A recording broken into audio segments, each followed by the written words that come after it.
大家好，今天我们学习副词干脆，一起看视频吧。阳光，你看这幅画画得真美啊！中国画就是这样，看起来很简单，但是给人无尽的想象空间。是啊，李可，我想问你一件事情。你说话做事一向非常干脆，这次怎么吞吞吐吐的？有什么话你就说吧。我喜欢上一个女孩子很久了，我想告诉她，可是又怕她不接受我，那样我们之间就会很尴尬，最后连朋友都做不成。你觉得我应该怎么办呢？既然你这么喜欢她，就干脆跟她说了吧，不要再犹豫了。不过你知不知道她怎么想的？其实我也不确定，所以才一直不敢跟她表白。那你有没有喜欢的人呢？当然有啦，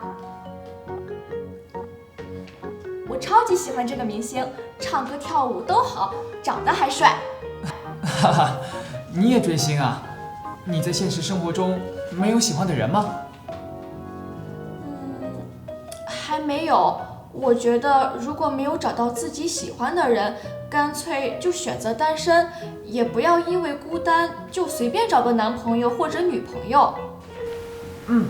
你说的也对，时间不早了，我们干脆在附近随便吃点东西再回学校吧。好呀。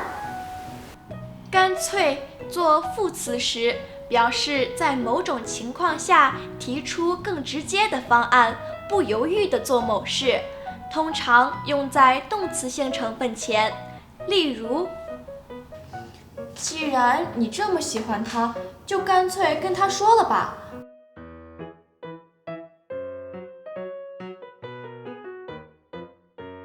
我们干脆在附近随便吃点东西再回学校吧。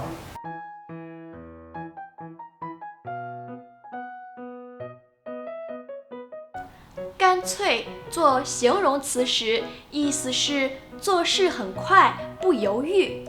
例如，你说话做事一向非常干脆，这次怎么吞吞吐吐的？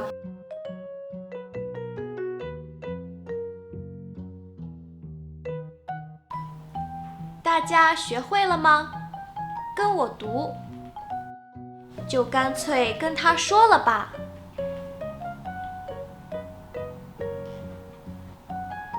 我们干脆在附近随便吃点东西再回学校吧。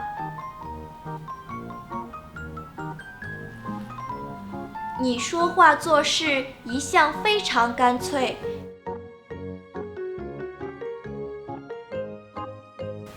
今天画展的画太漂亮了，看得我特别想学画画。不过现在我要实习，没有时间。我看到现在有很多在网上教画画的老师，你干脆报一个在线美术课吧，可以节约很多时间呢。真的吗？那我了解一下。再见啦。